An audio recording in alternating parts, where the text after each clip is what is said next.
싱킹 브릿지 타임즈 2024년 11월 12일자를 진행하도록 하겠습니다.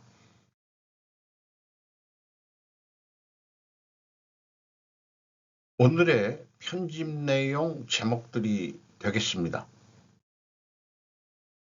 글로벌 질서를 재편할 수 있는 창은 현재 닫히고 있으며 미국과 전 세계가 다시 시도할 준비가 되기까지는 수십 년이 걸릴 것입니다. 피터 자이안 11월 10일자 뉴스레터입니다. 많은 분들이 제가 좋아하는 미국 대통령이 누구냐고 물어보셨기 때문에 저는 이를 다룬 동영상을 제작할 것이라고 생각했습니다. 그리고 41위인 조지 H.W. 부시로 너무 거슬러 올라갈 필요는 없습니다. 41대 대통령으로 이해가 됩니다. 그는 하원의원, 대사, CIA 국장, 부사장 등의 경험 덕분에 이 직책에 적합한 기술을 보유하고 있었으며 미국의 지배력을 유지하고 인간의 상태를 개선하며 소련의 해체를 관리하는 데 도움을 주는 방식으로 변화 그리고 세계화하는 세상을 헤쳐나갔다. 이렇게 평가를 하고 있네요. CIA 국장을 해봤다는 게 대단합니다. 그리고 여기 대사는 중국 대사를 했었다는 거로 저는 알고 있습니다. 포피가 재선에서 패배한 이후 포피라는 게 이제 그 아버지 아들을 연결하는 그런 뜻으로 제가 이해를 하고 있습니다. 우리나라는 나르시시즘의 대통령을 잇따라 만나 미국을 고립주의와 보호주의의 길로 이끌었다. 그런데 별 하나의 어저께 뉴스 제목들을 보면은 트럼프 푸틴 논의 후 우크라이나에 치명적인 공격이 발생했다. 스토리풀이라는 데서 얘기했고, 크렘린궁은 최근 트럼프와 푸틴이 대화했다는 보도가 순수한 허구라고 말한다. 로이터 푸틴의 사진을 가져왔지만은 트럼프 대통령이 됐지만은 둘이 대화가 될 거다 하는 얘기는 그건 웃기는 얘기예요. 아직 아니에요. 이런 얘기로 들리고요. 그리고 그 통화를 했음에도 불구하고 우크라이나에 공격을 또 했습니다. 러시아가. 의견, 오피니언이죠. 푸틴, 우크라이나에 대한 경고 후 며칠 만에 트럼프에게 거대한 중지 제공. 앞에 표현한 내용이 더 좀 그런 내용이죠. 더 뉴 리퍼블릭이라고 엘리 큘랑 휴탈링 11월 10일 보도 내용입니다. 재선에 당선된 지 일주일도 채 되지 않아 도널드 트럼프 대통령 당선인은 자신이 주장했던 국제적 강제가 아닌 것으로 보인다. 이렇게 이제 폄하하기 시작했고, 푸틴 러시아 대통령이 트럼프가 상황을 악화시키지 말라고 말했으나 수만 명의 군인을 우크라이나 전쟁 전선에 보내며 메가 지도자의 날카로운 경고를 지나쳤다. 이렇게 얘기하는 게 핵심이겠습니다. 트럼프가 대담한 선거 공약 중 하나가 러시아와 우크라이나의 침공을 즉시 종식시키겠다고 한 것인데 세부 사항이 부족하고 때로는 러시아에 변함없는 도움이 되는 해결책을 향해 나가고 있다. 아마 이미 공화당 일각에서 얘기하기는 미국이 더 이상 무기 지원을 하기는 어려울 거다. 지원하는 것은 유럽의 몫이지 우리는 아니다. 이렇게 얘기를 이미 했습니다. 볼턴이 얘기할 때는 그의 목표는 트럼프 대통령을 얘기하는 거죠. 나토를 강화하는 것이 아니라 탈피할 수 있는 토대를 마련하는 것이다. 유럽에서 자꾸 손을 빼려고 한다 이거죠. 근데 제 생각은 휴전 협상정 더 치열한 전투로 유리한 입장을 만들려는 푸틴 아닐까 이렇게 생각을 해보게 됩니다. 왜냐면은 우리나라 그 휴전 협정이 그 중부 전선 정도까지 다시 밀고 올라갔을 때 거의 뭐 신의주까지 올라갔다가 다시 이제 그 중공군의 그 참전으로 인해 가지고 인해 전술에 인해서 밀려 내려왔는데 휴전협정이 진행이 되면서 중부전선은 그 많은 사상자를 내는 치열한 그 전투가 벌어졌던 거로 비유를 들어볼 수 있겠습니다. 일부 러시아 쪽의 국경을 그 또 우크라이나가 침범했기 때문에 지금 휴전 협정 전에 저는 하나의 현상일 수도 있지 않느냐 이렇게 저는 보고 싶어요. 한미 방위 동맹과 북로 방위 협정 간의 충돌은 요 왼쪽 거는 어저께 제가 생각을 해본 건데요. 한미 방위 동맹이 강화되는 것과 그 다음에 북로 방위 협정 인정하는 것 사이에는 갈등이 있고 대립 모순이 있다 이렇게 얘기했는데 좀 더 오늘 생각을 해보게 되면은 러중 협력은 미러 협력으로 대체된다. 중국은 해체될 것이다. 이런 생각을 해봤습니다. 예, 왜 그런 생각을 하게 되냐 그러면은 자 북로가 협상을 그 맺었다면은 지금 그 북미 협상이 우리한테는 초미의 관심사인데 만약에 그런 게 이루어진다면은 한로 협력 협정 같은 것도 이루어질 수 있지 않느냐. 그리고 북미 협상이 또그 제대로 된다면은 북미 협력 협정이 된다. 자, 이 대치되는 그런 관계된 나라끼리 협력을 거꾸로 반대로 다 했다. 그렇게 되면은 한반도 그게 교류협정 성격으로 변할 거다. 그래서 제 개인적인 생각은 현재의 위기와 갈등은 미래 한반도 통일로 해결할 수 있을지도 모른다라는 희망적인 미래를 생각해 보고 싶어요. 그래서 여기에 이렇게 제가 점선을 표시했는데 트레서라고 우리말로 직역하면은 뭐 문지방이지만 이게 뭔가 넘어가야 될 그 턱이 있다 이거죠. 이런 의미도 있습니다. 그 역이라고 해가지고 자극에 대해 반응하기 시작하는 분계점. 우리가 지금 이 분계점 역사의 변곡기에 지금 들어서고 있다. 이렇게 좀 생각해 보고 싶어요. 이런 생각들은 결정론적 사고방식 대 확률론적 사고방식으로 제가 한번 생각을 해보는 건데 이것은 그 과거까지는 결정론적 사고방식이지만은 미래는 확률론적 사고방식으로 해봐야 된다 이렇게 생각을 하는데 이게 무슨 학문적 기초가 있어서 제가 이런 걸 만든 건 아니지만은 또 그런 분야의 전문가는 아니지만은 속된 말로 주워들은 그런 어떤 그 잡학적인 그 지식으로 봤을 때 저는 이것이 그 합리적인 그 사고방식 아니냐 이렇게 생각을 해요. 어, 어떻게 순진한 생각이라고 또 폄하받을 수도 있겠지만은 어, 저는 순진하다기보다도 단순하게 생각하는 거다. 이렇게 좀 말씀드릴 수 있겠습니다. 만약에 북미 협정이 이루어진다면은 그러면은 한로 협정도 이루어질 것이다. 왜냐하면은 미러가 협력하기 때문이다. 이렇게 되면은 필연적으로 존재할 남북 교류 협정도 이루어질 것이다. 여기에 하나 또 추가로 이렇게 만들어질 수 있는 것은 중국이 속된 말로 왕따 된다. 이렇게도 얘기할 수 있겠죠.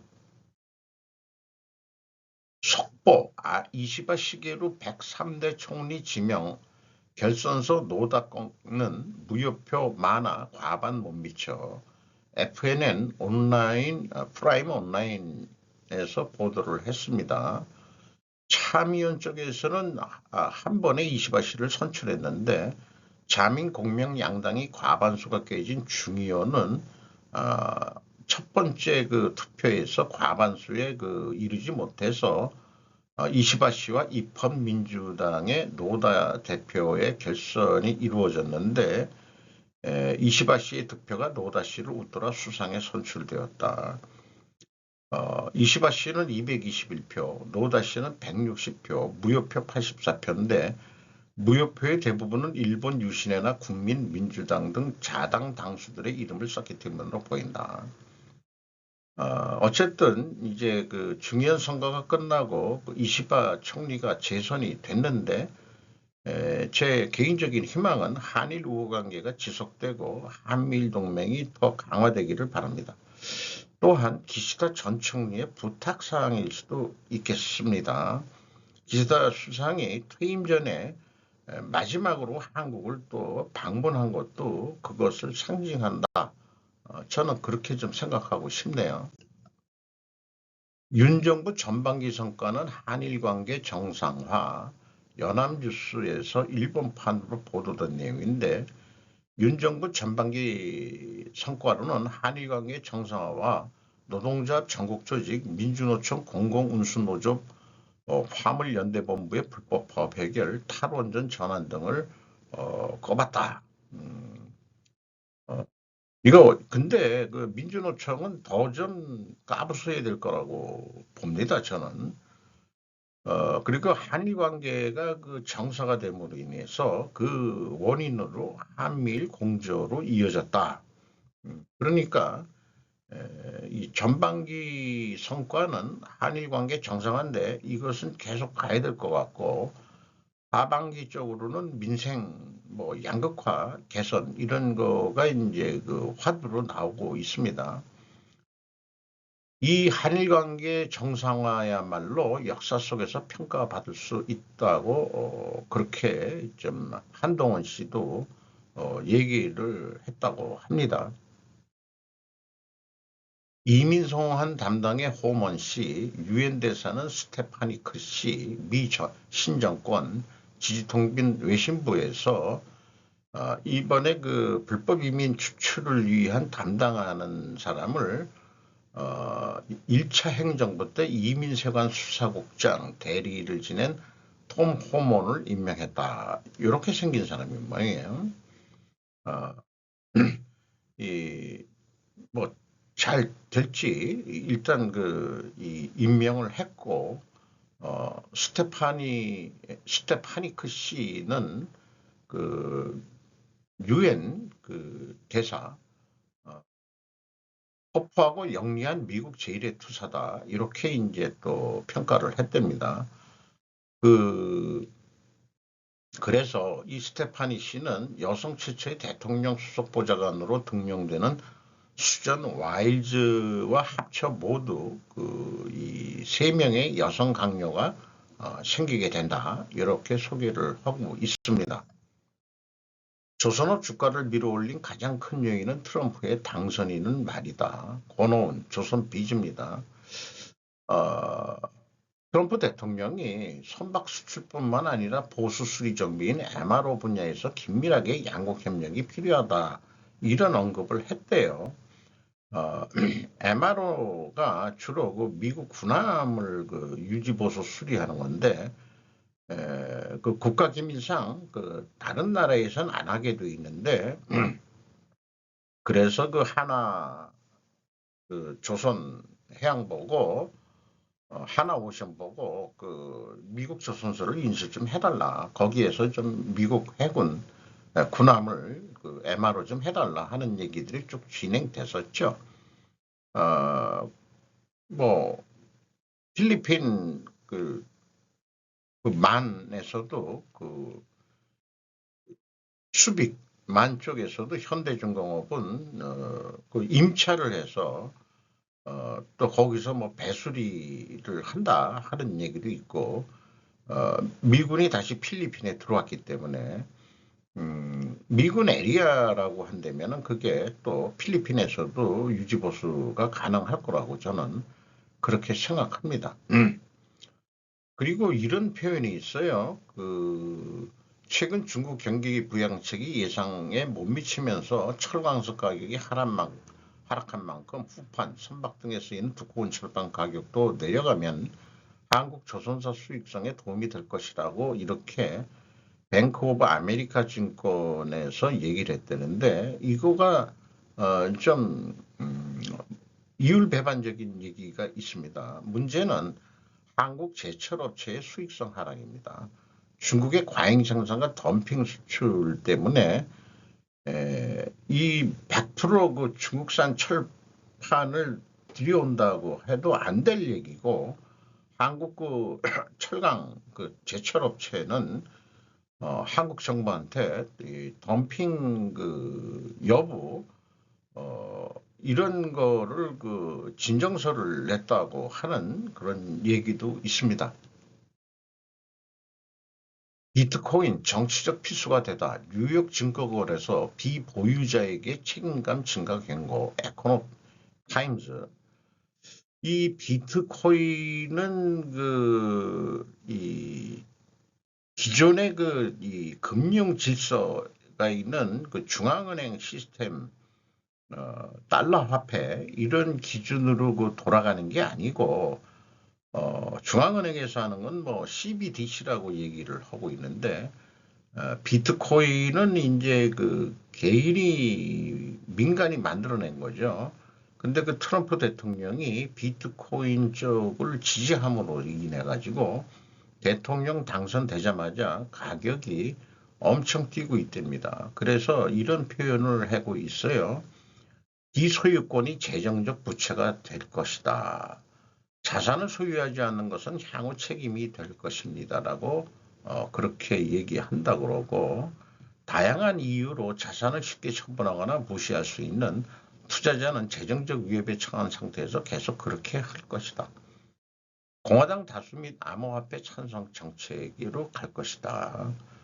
암호화폐 업계는 이러한 공화당의 이니시어티브를 지지해 왔다. 이렇게 표현을 하고 있네요. 비트코인, 저 같은 일개 소시민으로서는 이런 거를 참여할 능력도 없지만은 이게 또 좀 암호화폐라는 게 부정적으로는 불법 자금이라든지 돈 세탁이라든지 이런 거에 매우 유용하게 사용될 것이다. 그러니까 이것이 양의 경제가 아니고 음의 경제 쪽으로 악용될 소지가 많지 않겠냐. 저는 또 그렇게 생각을 해봅니다. 러시아의 붕괴에 대한 꿈은 서방에게는 악몽으로 중국에게는 기회로 바뀔 수 있습니다. 더 컨버세이션, 수잔 스미스, 피터, 뉴욕 시립대학교에 있는 사람이 기고한 내용이네요. 지도의 이름이 중요합니까? 국경 지역에 있을 때 대답은 아마도 예일 것입니다. 중국 천연자원부가 새로운 지도에 블라디보스톡을 하이셴와이 사할린섬은 쿠에다오가 이렇게 바뀌어가지고 지도를 발행했다는 얘기예요. 다음 8월 말 외교부는 중국 국경 내 분쟁 중인 볼시의 우스리스키 섬의 러시아 영토를 보여주는 지도를 공개했다. 이렇게 얘기를 하네요. 러시아의 지역 정체성과 역사를 연구하는 학자로서 러시아가 해체될 가능성은 거의 없다고 생각은 한다. 그러나 모든 지역이 같은 것은 아닌데 타타르스탄이나 타게스탄 같은 일부 국가에 대해서는 자율성을 원하고 있다. 이런 것도 얘기하는 거고 어쨌든 이 자치권이 있다고 하더라도 러시아 연방을 진정한 연방으로 만들 것이다. 저도 개인적으로 서러시아, 동러시아로 쪼개지기를 바라지만은 이 전문가는 그러면은 이루어지는 것은 중국뿐일 것이다. 러시아의 극동은 중국의 뒷마당이다. 중국은 구조적 경제 위기와 농촌교육 격차 등 현재 러시아 극동 지역에서 영향력을 확대하는 것을 특히 매력적으로 만드는 도전의 직면에 있다. 영토 확장은 경제 성장을 제공하는 동시에 중국 국내 문제에 대한 주의를 분산시키는 역할을 할 수도 있다. 그럼에도 불구하고 저는 오늘도 내일도 러시아보다는 중국을 해체해야 한다. 중국이 연방이라고 볼 수는 없는데 만주, 신장 위구르, 그다음에 티베트 이 최하 세 군데는 별도 떨어져 나가서 독립이 돼야 될 것입니다. 만주가 독립이 돼야만이 우리나라의 미래가 보장될 수 있다. 저는 그렇게 믿고 싶습니다.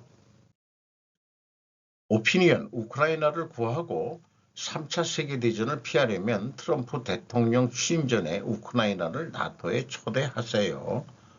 에브린 N. 파르카스 더 힐에서 보도한 내용입니다. 볼로디미르 젤렌스키 대통령은 강한 강도라 그랬으니까 강도 높은 접근을 위한 평화 이렇게 좀 해달라. 미국이 좀 도와달라 이렇게 얘기하는데 트럼프는 러시아 제국주의 침략에 접근할 기미를 보이지 않고 있다는 게 현실인 거고요. 우크라이나 상황은 심각하다. 우크라이나 군대에는 충분한 인력 장비 훈련이 부족하다. 그리고 우크라이나가 마지막으로 주도권을 잡은 것은 러시아 쿠르스크 지역의 영토를 점령을 좀 했다. 이런 거고 요거 때문에 그 푸틴이 북한 군인을 끌어들였다고 얘기를 하는 거예요. 왜냐하면은 북러 협상에 의해서 남한테 침공받았을 때 지원을 한다는 거니까. 그래서 한국이 직접 무기를 공급하는 형태로 이루어질 가능성은 높지만 트럼프가 재선이 됨으로써 트럼프 행정부가 어떤 조치를 취할지 지켜볼 수도 있다는 점을 배제할 수는 없다. 그러니까 한국 윤 정권이 독자적으로 우크라이나를 도와줄 수는 없다. 이런 거가 암시되어 있죠. 또한 그 상식적인 얘기일 것 같기도 하고요. 그러나 어쨌든 유럽 쪽에서는 한국한테 자꾸 좀 우크라이나 지원 좀 해달라고 그렇게 얘기하는 입장으로 알고 있습니다.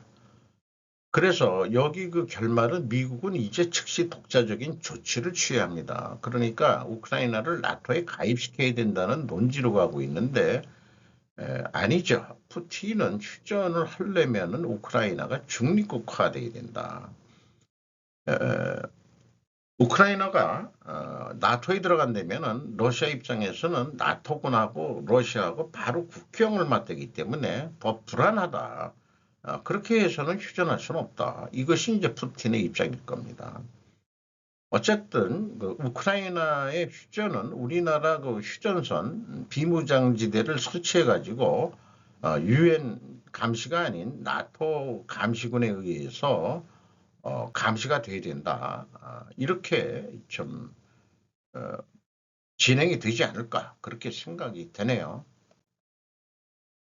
과소평가할 수 없는 북한의 움직임, 러시아의 북한군 차출은 세계대전 첫걸음, okazaki 연구소 웨지를 통해서 보도했습니다. 뭐 쭉 그런 유에 많이 얘기가 나왔고 그래서 이 중국의 입장에서 본다면은 그 북한이 미국에 대한 중요한 완충지대로 간주하고 있는데 북러가 좀 친밀해지니까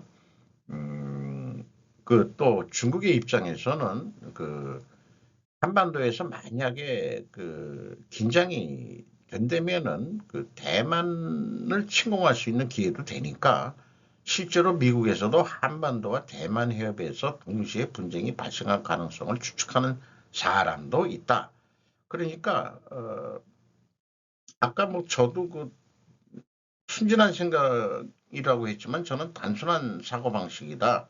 이렇게 얘기했지만 이렇게 이제 전문가들도 한반도와 대한해협에서 동시로 분쟁이 발생할 가능성도 있다. 이렇게 얘기를 하는데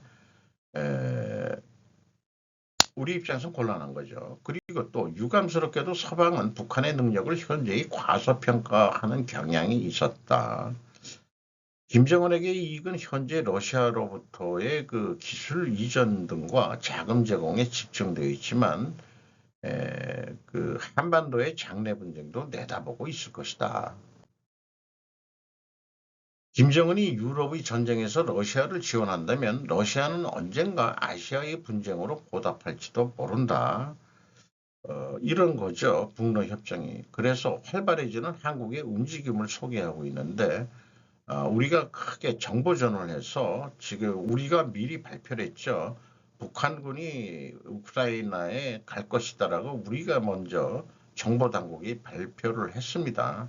아니면은 미국의 첩보가 먼저 있었을 텐데 그걸 한국 이름으로 하지 않았을까? 우리의 그 첩보력이 그 정도 있나요? 이스라엘만큼도 안 될 거고 우리나라 국가정보원이 이스라엘의 모사드 정도는 돼야 될 텐데 우리나라 현실로서 적을 대체하고 있는 입장에서 우리나라 국가정보원의 힘을 약화시킨 것은 이거는 저는 매국적인 행위라고 봅니다. 한국에 있어서는 이런 그 이번에 그 우크라이나의 그 파견, 기술적인 파견 이런 거로 인해 가지고 북한군의 훈련이나 무기 성능 향상 여부, 러북 협력 진전에 따른 고도 군사 이전이 직접적인 위험인가 하는 거에 대한 여부, 또한 북한군의 능력이나 전투 방법에 대해 직접 정보를 얻을 수 있는 절호의 기회라는 관점도 있답니다.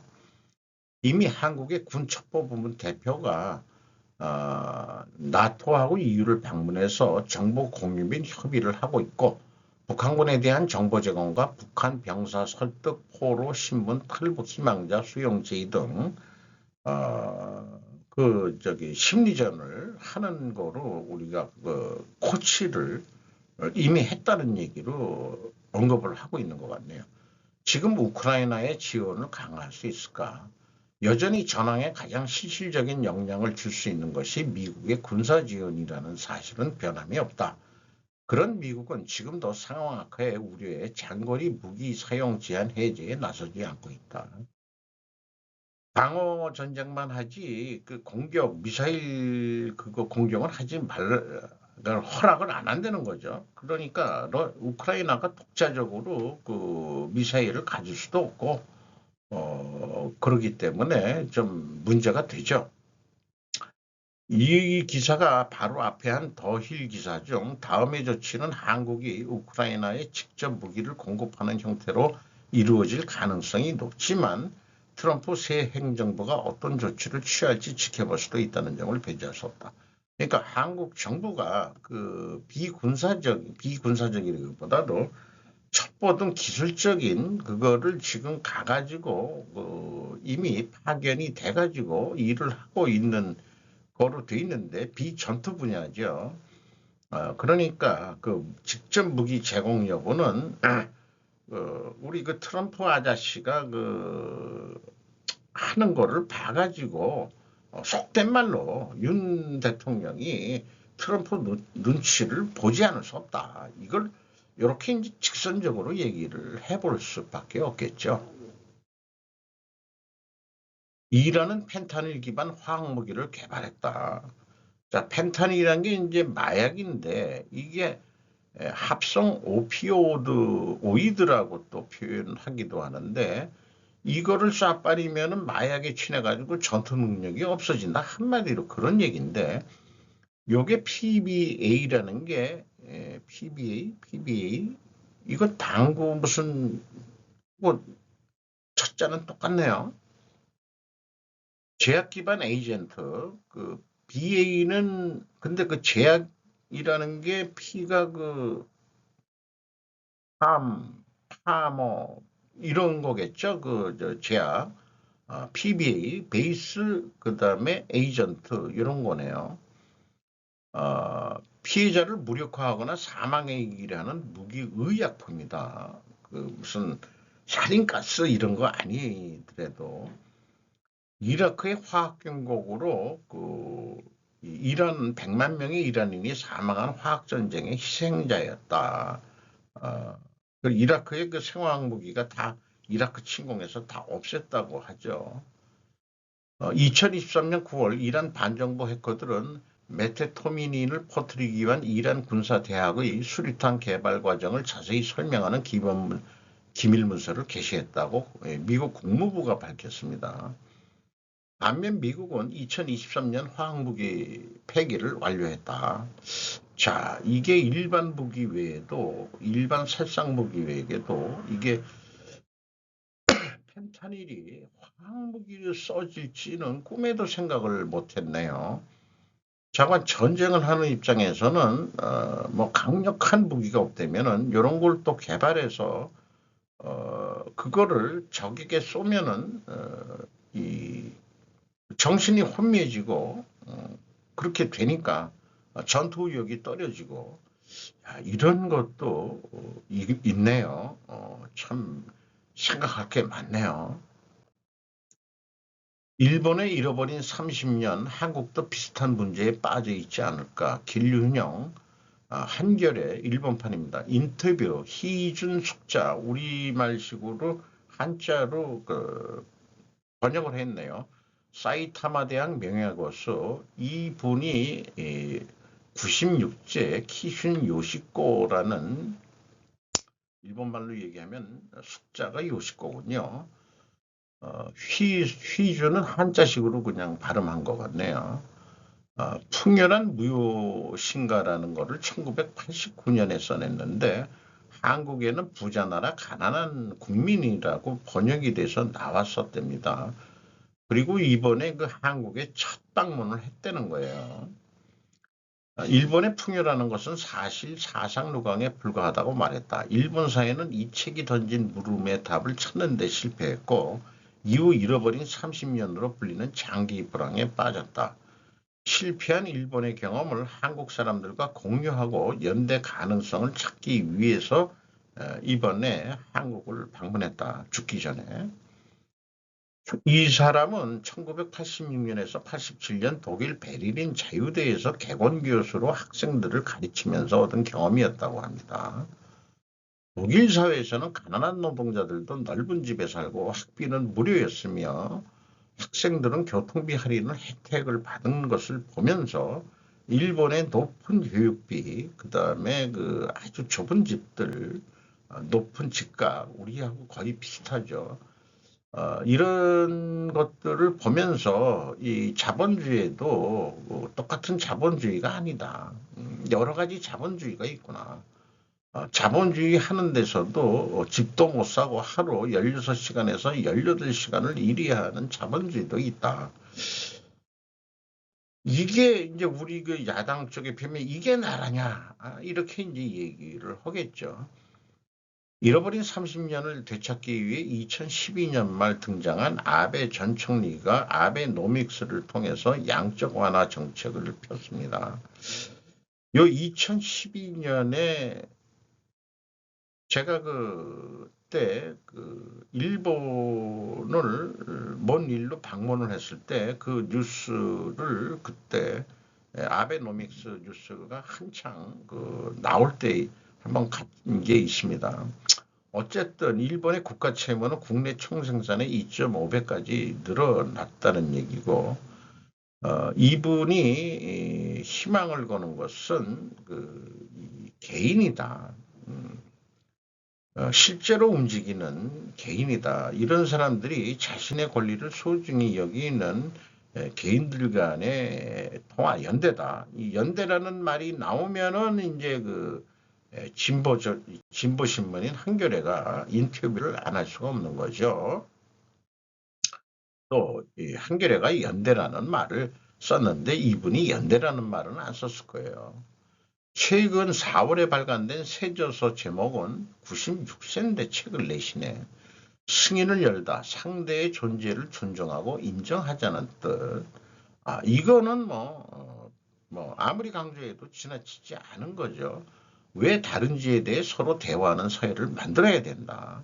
나하고 생각이 들으면 무조건 적이다.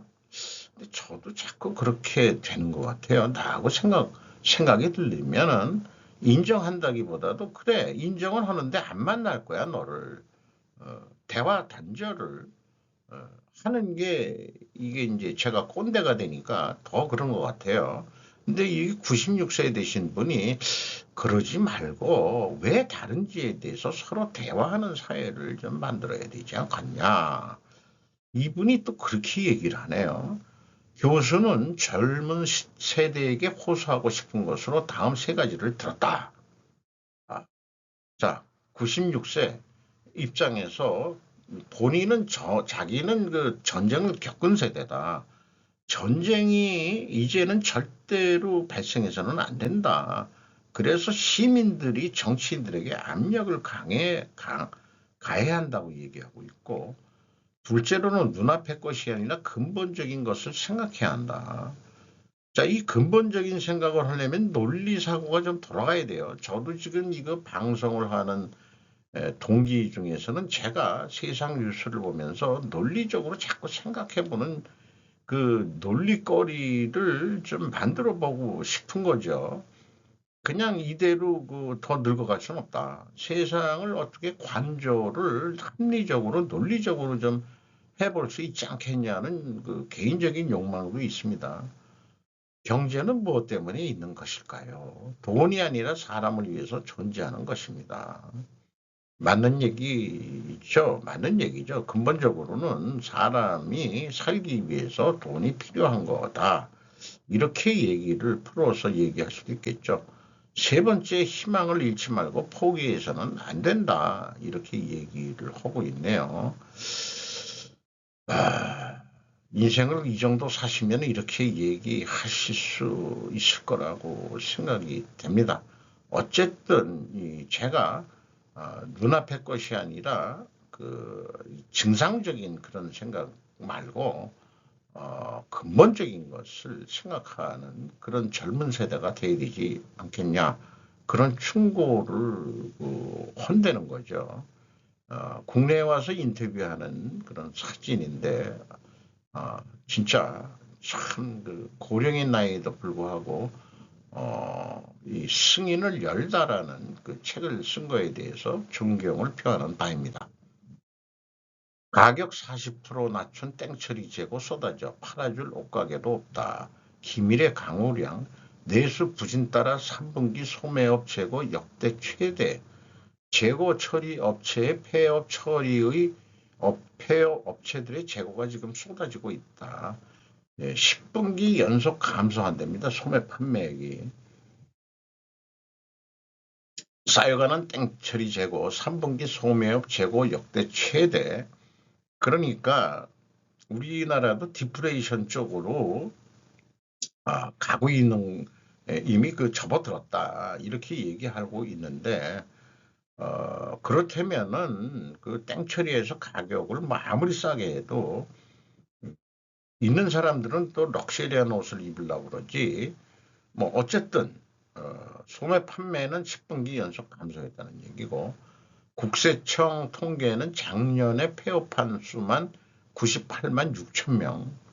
이야, 보통 숫자가 아니네요. 저도 여기에는 안 들어갑니다. 그런데 폐업한 상태나 마찬가지예요. 2006년 관련 통계 집계후 가장 많았다. 폐업 사부의 가장 정도는 사업이 안 된다는 거죠. 사업 능력이 없어서도 그럴 수도 있겠지만은 주원 현대경제원 경제연구실장은 내수 회복을 기대할 수 있는 영유는 선제적 금리 인하인데 제때 이루어지지 않았다며 금리 인하가 효과를 내는 데는 시차가 있기 때문에 당분간 내수가 더욱 위축될 수도 있다. 근데 금리 인하가 되면 또 인플레이션이 돼가지고 그 가격 물가가 뛰는데 그러면 옷값도 뛴다고 해서 그게 팔릴까요? 잘 모르겠어요. 이런 거시경제 쪽으로 풀어매기는 것은 어, 수준으로는 좀 어려운 얘기 같습니다. 이 창고에 그 땡처리 재고를 쌓아놓는 그런 사진을 게재를 했네요.